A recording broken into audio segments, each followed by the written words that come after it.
अस्सलाम वालेकुम students. Pakistan law academy की तरफ से मैं हूं मोहम्मद उजैर अमीर। आज हम सीखने लगे हैं कॉन्ट्रैक्ट एक्ट के difference between misrepresentation and fraud and difference between coercion and under influence. ये दरअसल शॉर्ट क्वेश्चन हैं, मगर मुझे लगता है इनके डिफरेंस जो है वो आप लोगों को पता होना चाहिए। जो इनका डिफरेंस है वो काफ़ी यानी कि कंफ्यूजन क्रिएट करते हैं, तो इसलिए मैं इनको सेपरेट लेक्चर में पढ़ा रहा हूँ।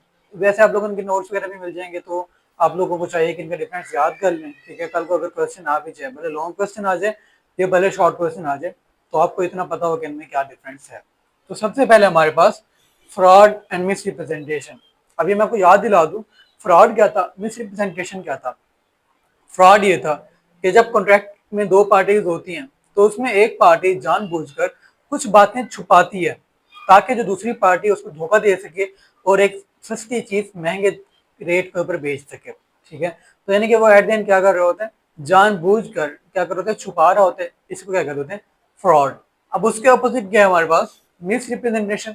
मिस रिप्रेजेंटेशन ये होता है कि उसमें एक शख्स, उसको एक चीज बताई जाती है कि हाँ भाई ये बात ऐसी है, और वो उसके ऊपर यकीन करते हुए बगैर उसको चेक किए बगैर कुछ किए उसको एज इट इज आगे कन्वे कर देते हैं। इसको क्या कहते हैं, मिस रिप्रेजेंटेशन। कि उसने जो रिप्रेजेंट किया है ना, वो उसने मिस्टेक से किया है, उसकी खुद की कोई इंटेंशन नहीं है धोखा देने की, मगर उसे जो बात पीछे से बताई गई है उसने एज इट इज आगे बता दी है। तो यहाँ पर उसकी कोई नियत नहीं है, मगर यहाँ पर क्या था, फ्रॉड में की नियत थी।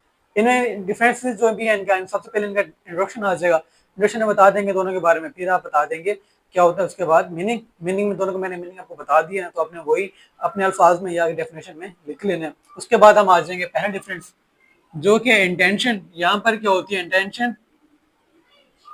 इंटेंशन रिसीव यानी कि होती है, और यहाँ पर नहीं होती। यहाँ पर सिर्फ क्या होता है, आप एक बात आगे बता देते हो, मगर आपकी खुद की कोई नीयत नहीं होती कि दूसरे को फ्रॉड करो, दूसरे को नुकसान पहुंचाओ, उसके साथ फ्रॉड करो वगैरह वगैरह। उसके बाद हमारे पास सेकंड, जो कि है नॉलेज ऑफ ट्रूथ। यहाँ पर नॉलेज जो होता है वो आपके पास होता है, मगर यहाँ पर नहीं होता। नॉलेज ऑफ ट्रूथ कैसे होता है यहाँ पर, कि आपको पता होता है कि जो असल हकाइक है वो ये हैं, मगर जो मैं बोल रहा हूँ वो झूठ है। तो यहाँ पर क्या कर रहे हैं, जानबूझ के क्या कर रहे हैं, फ्रॉड कर रहे हैं।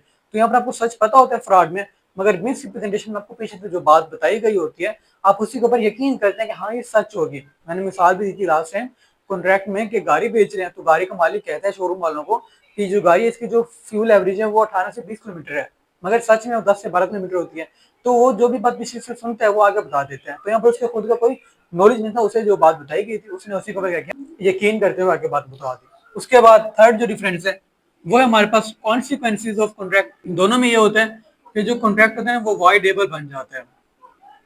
ठीक है, यानी कि जिसके साथ नुकसान होता है, जो एग्रीड पार्टी होती है, उसके ऊपर डिपेंड करता है, चाहे वो तो वो कोर्ट चली जाए, कोर्ट में जाकर क्लेम करेगी जनाब मेरे साथ फ्रॉड हुआ है या मिसरिप्रेजेंटेशन हुई है, तो इस कॉन्ट्रैक्ट को क्या करें, वॉइड डिक्लेयर कर दें। ठीक है, वॉइडेबल था तो वॉइड डिक्लेयर कर दें, और जब वॉइड हो जाएगा तो फिर वो जो जिसका नुकसान था वो पूरा कर दिया जाएगा। तो यानी कि यही दोनों में कॉन्सिक्वेंसेज होते हैं, भले फ्रॉड हो या भले मिसरिप्रेजेंटेशन हो। उसके बाद हमारे पास इफेक्ट ऑफ कंसेंट। कंसेंट यानी कि दोनों में क्या किया गया था, दोनों में झूठ बोला गया था। यहाँ पर जानबूझकर, यहाँ पर बगैर जानबूझ के, बगैर यानी कि नियत के, बगैर इरादे के। तो एट द एंड होता है क्या, जो कंसेंट होती है उसका इफेक्ट क्या होता है कि वो फ्री नहीं होती, वो क्या होती है, फ्रॉड से ली गई होती है या मिस्टेक से ली गई होती है। उसके बाद है हमारे पास पनिशमेंट फॉर लायबिलिटी। फ्रॉड में कौन सी होती है, क्रिमिनल प्लस सिविल, और यहाँ पर क्या होती है मिसरिप्रेजेंटेशन में सिर्फ सिविल, यानी कि आपको सिर्फ, आपके ऊपर सिर्फ सूट फाइल किया जा सकता है। ठीक है, उसके बाद जो हमारे पास नेक्स्ट है लास्ट, वो है एग्जाम्पल। एग्जाम्पल में बता देंगे फ्रॉड में एक शख्स होता है, वो गाड़ी उसकी जो होती है वो एक्सीडेंट हुई होती है, मगर वो दूसरे शख्स बताता है जो खरीदने वाला होता है, उसे कहते हैं कि जो कार है बिल्कुल नहीं है, उसका कोई भी पार्ट बदला हुआ नहीं है। ठीक है, आफ्टर मार्केट यानी कि तब्दील नहीं करवाया गया वगैरह वगैरह। और वहां पर क्या था मिस प्रेजेंटेशन में, कि वो जो हमने गाड़ी की फ्यूल एवरेज की बात की थी, वो मिसाल काफी अच्छी है। उसमें आपने जो पर्सन थे उनके नाम ए बी या फिर एक्स और वाई यूज कर लेने हैं। उसके बाद हमारे पास second difference, coercion and undue influence. अब कोर्शन क्या होती है, कोर्शन ये होती है कि एक शख्स बैठा है, ठीक है, हम उसके गन, उसके कान पट्टी के ऊपर बंदूक रखते हैं, उसे चल भाई साइन कर, तो हम क्या कर रहे हैं, उसके ऊपर कोर्शन डाल रहे हैं, उसको हम थ्रेट कर रहे हैं कि भाई अभी कि तूने अगर साइन नहीं किया तो तुझे गोली मार देंगे। या इसके अलावा उसको हम क्या करते हैं, उसके किसी फैमिली के बंदे को उठा लेते हैं, अगर उसने बात नहीं मानी उसको गोली मार देंगे। तो उसे क्या कर रहे होते हैं, दबाव डाल रहे होते हैं, use of show off force कर रहे होते हैं, ठीक है, मारते पीटते नहीं है, सिर्फ क्या उसको दबा रहे हैं, डरा रहे हैं। उसके अपोजिट है अनड्यू इन्फ्लुएंस। इसमें यह था कि एक शख्स है, ठीक है, जो दूसरे शख्स का जो कॉन्ट्रैक्ट में एक पार्टी है वो दूसरी पार्टी से क्या है सुपीरियर है अथॉरिटी में, तो वो अपनी अथॉरिटी का क्या करते हैं नाजायज फायदा उठाते हैं। उसे कहते हैं अगर तुमने यानी कि शराइत के मुताबिक कॉन्ट्रैक्ट नहीं किया तो मैं नौकरी से निकाल दूंगा। तो एट दिन वो क्या कर रहे होते हैं अपनी पोस्ट का नाजायज फायदा उठा रहा होता है। जैसे लाइक अगर एक कमिश्नर है, ठीक है, वो एक ड्राइवर से कहते हैं तुम मुझे अपनी गाड़ी मुझे दे दो, तो वो क्या कर रहा है वो अपनी पोस्ट का क्या कर रहा है नाजायज फायदा उठा रहा है, ठीक है। तो एट दी एंड बात यह है कि वो अंडर इन्फ्लुएंस होता है, वहां पर क्या होता है प्रेशर नहीं होता, प्रेशर इसमें होता है। उसमें सबसे पहले फिर आ जाएगा इंट्रोडक्शन, उसके बाद आ जाएगा मीनिंग। मीनिंग में बता देंगे कि जो क्वेश्चन हो चुका मीनिंग क्या होता है, ये नहीं कि फिजिकल आप किसी को थ्रेट करते हैं उसको मारने का, उसको किसी भी फैमिली मेंबर को जान से मारने की। और यहाँ पर अंडर इन्फ्लुएंस में कहता है कि कोई एक शख्स कॉन्ट्रैक्ट की एक पार्टी दूसरी पार्टी को क्या करती है नाजायज फायदा उठाने के लिए अपनी जो पोस्ट है उसका इस्तेमाल करती है। सेकंड डिफरेंस है हमारे पास सोर्स ऑफ प्रेशर। यहाँ पर सोर्स क्या था क्वेश्चन में था कि हम गन यूज कर रहे हैं, ठीक है, यानी कि फिजिकली कुछ ना कुछ यूज कर रहे हैं, मगर वहां पर क्या था जो दूसरे शख्स की जो अथॉरिटी है, जो भी उसकी पोस्ट है, ठीक है, उसका ऑफिस है, जो भी वो उसी को इस्तेमाल करे तो वही उसका सोर्स ऑफ पावर है या प्रेशर है। थर्ड है हमारे पास रिलेशनशिप बिटवीन पार्टीज। यहाँ पर पार्टी का रिलेशनशिप कौन सा होता है, कोई भी नहीं होता, यहाँ पर कोई रिलेशनशिप नहीं होता, मगर यहाँ पर फिड्यूशियरी रिलेशनशिप होता है। फिड्यूशियरी रिलेशनशिप क्या था, एतमाद का ताल्लुक। फॉर एग्जाम्पल एक शख्स है वो डॉक्टर है, दूसरे शख्स है उसका वो पेशेंट है, तो उसको पेशेंट को कहता है भाई साहब अपनी जो गाड़ी है ना 25 लाख की मुझे दे दो 20 लाख में, तो वो क्या कर रहा है वो अपनी अथॉरिटी का नाजायज फायदा उठा रहा है। तो वो जो फिड्यूशियरी रिलेशनशिप है ना वो उसको क्या कर रहा है वायोलेट कर रहा है। फिड्यूशियरी मैं बता भी देता हूँ,